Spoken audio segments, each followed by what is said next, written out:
आप सभी के लिए आईआईटी की तरफ से नर्सिंग की मेडिकल प्लस पैरामेडिकल की रिक्वायरमेंट का नोटिफिकेशन आउट हुआ है। तो क्या रिक्वायरमेंट रहने वाली, क्वालिफिकेशन क्या रहने वाली, कौन कौन से कैंडिडेट हैं जो फॉर्म फिल करेंगे। ये वैकेंसी नॉन टीचिंग पोस्टों पे रहने वाली पोजीशन रहने वाली। आप यहाँ पे क्लिक करने के बाद नोटिफिकेशन चेक कर पाएंगे। ये इनकी ऑफिशियल वेबसाइट रहने वाली, इसकी लिंक आपको डिस्क्रिप्शन मिल जाएगी। पहले आप यहाँ पे क्लिक करेंगे। जैसे आप यहाँ पे क्लिक करेंगे आपके आगे जितनी भी रिक्वायरमेंट है आपके आगे ओपन हो जाएंगी। हमने फिलहाल ऑलरेडी नोटिफिकेशन डाउनलोड कर लिया है। आप चाहें तो यहाँ पे भी नोटिफिकेशन डाउनलोड कर सकते हैं या यहीं से अप्लाई कर सकते हैं। हम आपको पहले क्लियर कर देते हैं। देखिए, अगर हम वैकेंसियाँ बता रहे हैं, अगर आप अप्लाई नहीं कर पा रहे हैं तो हमारा वीडियो बनाने का कोई भी मतलब नहीं रह जाता है। आप अगर अप्लाई कर पाते हो तो अच्छी बात है, क्योंकि जो कैंडिडेट एलिजिबल हैं कम से कम वो लोग ज़रूर अप्लाई कर पाते हैं। अगर आप एलिजिबल नहीं हो तो इसमें कोई कोई बात नहीं है। आने वाले समय में जो भी रिक्वायरमेंट होंगी आप वहाँ पे जाके अप्लाई कर लेना जाके। तो अप्लाई करने का प्रोसेस भी सिंपल से रहने वाला है। अप्लाई करने के लिए आप अप्लाई पे क्लिक करोगे।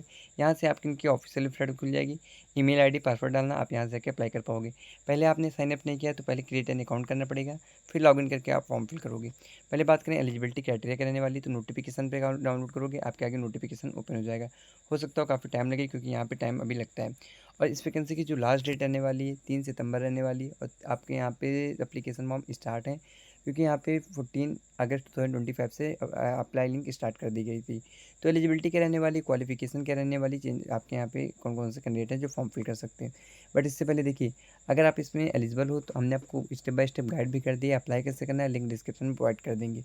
और जो भी रिक्वायरमेंट आ रही हैं हम आपको वही रिक्वायरमेंट बताते हैं जो एकदम ऑफिशियली होती है। तो जो कैंडिडेट चैनल पे पहली बार है, अगर आपने नर्सिंग मेडिकल लाइन का कोई भी यहाँ पे जॉब किया है या आपने कोई भी कोर्स किया है, आने वाली जो भी रिक्वायरमेंट होंगी आपको टाइम टू टाइम पता चल जाएगी। चाहे एक रिक्वायरमेंट हो या 1000 वैकेंसी हो, आपको टाइम टू टाइम पता चल जाएंगी। फिलहाल इसमें आपकी दो बड़ी रिक्वायरमेंट आने वाली, पहले आईआईटी की तरफ से आएगी, फिर वो भी आपकी जो दूसरी रिक्वायरमेंट है वो भी सेंट्रल गवर्नमेंट की तरफ से रहने वाली। तो दोनों रिक्वायरमेंट इसी वीडियो में कवर कर लेंगे। बट चैनल को सब्सक्राइब करके बेल आइकन ऑल पे कर लेना। ऑल पे करने से ये होता है तो जो भी नोटिफिकेशन आती हैं आपको टाइम टू टाइम पता चल जाता है। कभी भी कोई भी रिक्वायरमेंट नहीं मिस होगी, चाहे आपकी छोटी रिक्वायरमेंट हो बड़ी रिक्वायरमेंट हो। इसके लिए बेल आइकन ऑल पे जरूर कर लेना। और अगर आप में से जो कैंडिडेट एलिजिबल हैं तो फॉर्म भी फिल कर लेना जाके। अगर आप नहीं है तो अपने फ्रेंड सर्कल में कर लेना, जो लोग एलिजिबल हैं कम से कम वो फॉर्म जरूर फिल कर पाएँ। इसलिए वीडियो शेयर कर देना जाके, अगर आपके जानकार में कोई भी रहने वाला है। तो हमने जैसे बता दिया 14 अगस्त से इसके एप्लीकेशन फॉर्म स्टार्ट थे, 3 सितंबर इसकी लास्ट डेट रहने वाली है। अब बात करें इसमें कौन कौन सी पोस्ट रहने वाली है, तो इसमें आपकी मेडिकल ऑफिसर्स की रिक्वायरमेंट रहने वाली है, स्टाफ नर्स की रिक्वायरमेंट रहने वाली, जूनियर इंजीनियर सिविल की रहने वाली, जूनियर इंजीनियर इलेक्ट्रिकल की रिक्वायरमेंट रहने वाली।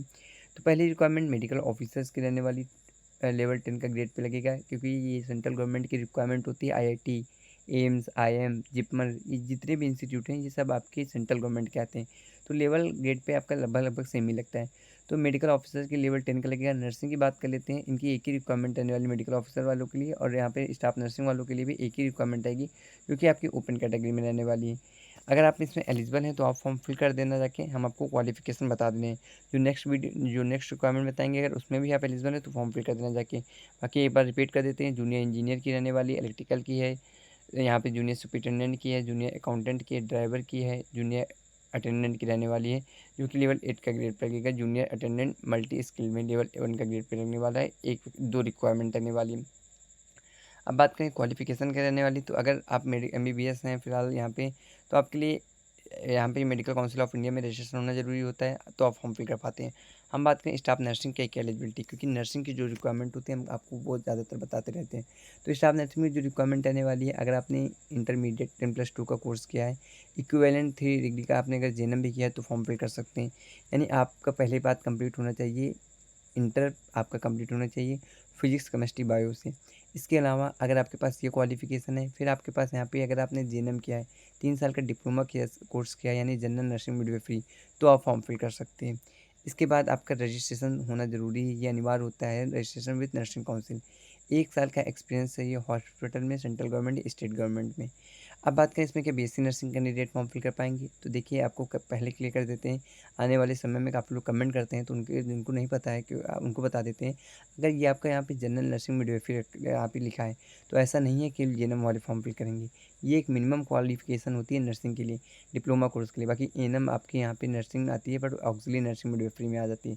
जेएनएम आपका जनरल नर्सिंग मिडवाइफरी में आता है, इसके बाद बीएससी नर्सिंग आता है, एमएससी नर्सिंग आता है, फिर पीएचडी होता है।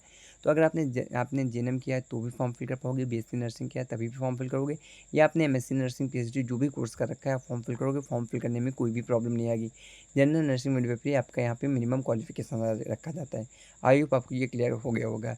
अब बात करें कम से कम आपका यहाँ पे, बट यहाँ पे रजिस्ट्रेशन होना ज़रूरी या क्वालिफिकेशन होना चाहिए। और थर्ड नंबर पे जो क्वालिफिकेशन है आपका यहाँ पे 1 साल का एक्सपीरियंस चाहिए hospital recognised central and state government में काउंसिल में आपका यहाँ पे एक्सपीरियंस 1 साल का लगेगा। तो आप में से जिनके पास भी एक्सपीरियंस है आप फॉर्म फिल कर जाके डिजेबल रहने वाला मिनिमम 20 यहाँ पे 20+ बेड का आपके पास एक्सपीरियंस मांगा जाएगा। बाकी और भी अदर रहने वाले हैं, अगर आपके पास डिजेबल क्वालिफिकेशन नहीं है, इसेंशियल आपकी इतनी रहने वाली, केवल इसेंशियल क्वालिफिकेशन रहने वाली 1 साल का एक्सपीरियंस मांगा जाएगा central and state government council में। ये काउंसिल में जो आप कहीं से आपके पास एक्सपीरियंस है तो आप फॉर्म जरूर फिल कर दे जाके। बाकी और भी रिक्वायरमेंट रहने वाली जैसे हमने बताया था, तो आप जाके वीडियो शेयर कर देना जो अदर कैंडिडेट हैं जो फॉर्म फिल करना चाहते हैं। अब बात करें यहाँ पे कि एप्लीकेशन फ़ीस क्या रहने वाली है। बाकी आप अगर एलिजिबिलिटी चेक करना चाहते हो, जैसे हॉस्पिटल अटेंडेंट के लिए क्लास 10th है, वो 1 साल का एक्सपीरियंस है, सिमिलर गवर्नमेंट ऑफिसर में भी फॉर्म फिल कर सकते हो। तो एलिजिबिलिटी क्राइटेरिया आप चेक कर लेना जाके। पूरा नोटिफिकेशन की बात करें तो ये व्हाट्सअप पे शेयर कर देंगे, आपको व्हाट्सअप ग्रुप की लिंक डिस्क्रिप्शन में मिलेगी, डायरेक्ट ज्वाइन कर लेना जाके। टेलीग्राम अभी नहीं ज्वाइन करना, कोई प्रॉब्लम है इसके लिए आप व्हाट्सअप ग्रुप जो ज्वाइन करना, लिंक डिस्क्रिप्शन प्रोवाइड कर देंगे, आपको वहाँ पे मिल जाएगी। पहली व्हाट्सअप पे क्लिक करोगे डायरेक्ट फॉर्म फिल कर पाओगे। अप्लाई लिंक भी हमने आपको प्रोवाइड कर दिया है, आपको कहीं जाने की ज़रूरत नहीं है, क्लिक करिए जाके, आप डायरेक्ट अप्लाई करिए जाके। इसके बाद बात कर लेते हैं यहाँ पे आपके लिए इंपॉर्टेंट जो रहने वाला है एप्लीकेशन फ़ीस क्या रहेगी। तो अगर आप एमबीबीएस के लिए फॉर्म फिल कर रहे हो, सबसे जो बड़ी पोस्ट है उसके लिए यहाँ पे 1000+ फीस रहने वाली है। बाकी ग्रुप 2 जैसे नर्सिंग के लिए ग्रुप 2 से लेकर ग्रुप 9 तक, वो उनके लिए जो फ़ीस रहने वाली है आपकी 500 रुपीज़ रहने वाली है। ये केवल ग्रुप 2 के लिए रहने वाली, नर्सिंग में आपकी 500 फीस आएगी। प्रोसेस पूरा ऑनलाइन होगा, आप यहाँ पे जाके एडिट करेंगे, पूरा नोटिफिकेशन आप पूरा जाके इनके ऑफिशियल वेबसाइट से भी डाउनलोड कर सकते हैं। अब बात करें जो दूसरा रिक्वायरमेंट है वो कहाँ से रहने वाला है, तो जो दूसरा रिक्वायरमेंट रहने वाला है, तो देखिए जो दूसरा रिक्वायरमेंट रहने वाला है ये आपका जीएसएम हॉस्पिटल की तरफ से रहने वाला है। इसकी भी रिक्वायरमेंट स्टार्ट है, वैकेंसी फॉर जीएसएम हॉस्पिटल। यहाँ पे बात कर लेते हैं तो ये आपके यहाँ पे सेमी गवर्नमेंट ऑटोनॉमस हॉस्पिटल की रहने वाली हैं। इसमें नर्सिंग इंचार्ज की रिक्वायरमेंट आएंगी, टोटल 10 रिक्वायरमेंट रहने वाली है। क्वालिफिकेशन की बात कर लेते हैं तो यहाँ पे एनएम बीएससी नर्सिंग और यहाँ पे एनएम के भी कैंडिडेट फॉर्म फिल कर पाएंगे। एनएम वालों के लिए एक्सपीरियंस मांगा जाएगा। फुल टाइम जॉब रहने वाली है, फ्रेशर, बट ये सेंट्रल गवर्नमेंट की रहेगी। ऑटोनॉमस हॉस्पिटल रहने वाला है, पहले क्लियर कर दें, काफ़ी लोग कंफ्यूज हो जाते हैं। सेंट्रल गवर्नमेंट अलग होता है, ऑटोनॉमस सेंट्रल गवर्नमेंट अलग होता है। ऑटोनॉमस बॉडी होती है जिनमें किसी भी गवर्नमेंट का यहाँ पे इन्वॉल्वमेंट नहीं होता है, बट आप यहाँ जॉब करोगे तो भी आपके लिए बढ़िया रहने वाली है, क्योंकि एप्लीकेशन फॉर्म स्टार्ट है। तो जो लोग एलिजिबल हैं तो आप फॉर्म फिल कर सकते हो, बट ये आप ऑटोनॉमस रहने वाला है। फिर क्लियर कर देते हैं, सेंट्रल गवर्नमेंट के लिए ऑटोनॉमस रहने वाला है। फुल टाइम आपकी वैकेंसी रहने वाली, फ्रेशर अप्लाई कर सकते हैं। आपके पास एक्सपीरियंस नहीं है तो आप यहाँ से अच्छा खासा एक्सपीरियंस ले सकते हो, क्योंकि यहाँ पे फ्रेशर भी फॉर्म फिल कर पाएंगे। आपको केवल ये जो दी गई आपको ईमेल है, इस पर आपको अपना ईमेल कर लेना है। ऑर्गेनाइजेशन रहने वाली है, आप इस पर अपना रिज्यूम सेंड कर दोगे तो आप यहाँ पे अपना फॉर्म फिल कर पाओगे। टोटल आपकी 10 रिक्वायरमेंट रहने वाली है। और भी रिक्वायरमेंट रहने वाली जैसे इन्फेक्शन कंट्रोल ड्रग्स की रह गई, एक वैकेंसी रहेगी। बाकी यहाँ पे सी टेक्नीशियंस की रहेगी, मेडिकल सोशल वर्कर की रहेगी, ऑफिसर एक्जीक्यूटिव की रहेगी, डाटा एंट्री ऑपरेटर की रहने वाली। इसी तरह और भी लैब टेक्नीशियंस की भी रिक्वायरमेंट रहने वाली। बट ये नर्सिंग की रिक्वायरमेंट थे तो हमने आपको वीडियो के थ्रू बता दिया है। ये अप्लाई लिंक कहाँ मिलेगी तो आपके लिए क्लियर कर देते हैं, व्हाट्सअप पे आप ज्वाइन करिए ना, वहाँ पे आपको मिल जाएगी। या लिस्ट यहाँ पे आपको डिस्क्रिप्शन पे हम वेबसाइट की लिंक प्रोवाइड कर देंगे, आप वहाँ से भी जाके अप्लाई कर सकते हैं। इसी तरह की कोई भी रिक्वायरमेंट आ रही है टाइम टू टाइम आपको चैनल के माध्यम से बताया जाता है। इसके लिए चैनल को सब्सक्राइब कर लेना, बेल आइकन ऑल पे कर लेना, शेयर कर देना अपने फ्रेंड सर्कल में, ताकि अदर कैंडिडेट हैं वो भी यहाँ पे फॉर्म फिल कर पाएँ। तो मिलते हैं नेक्स्ट रिक्वायरमेंट के साथ, कोई बड़ी वैकेंसी के साथ, नई रिक्वायरमेंट के साथ। जब तक के लिए थैंक यू वेरी मच।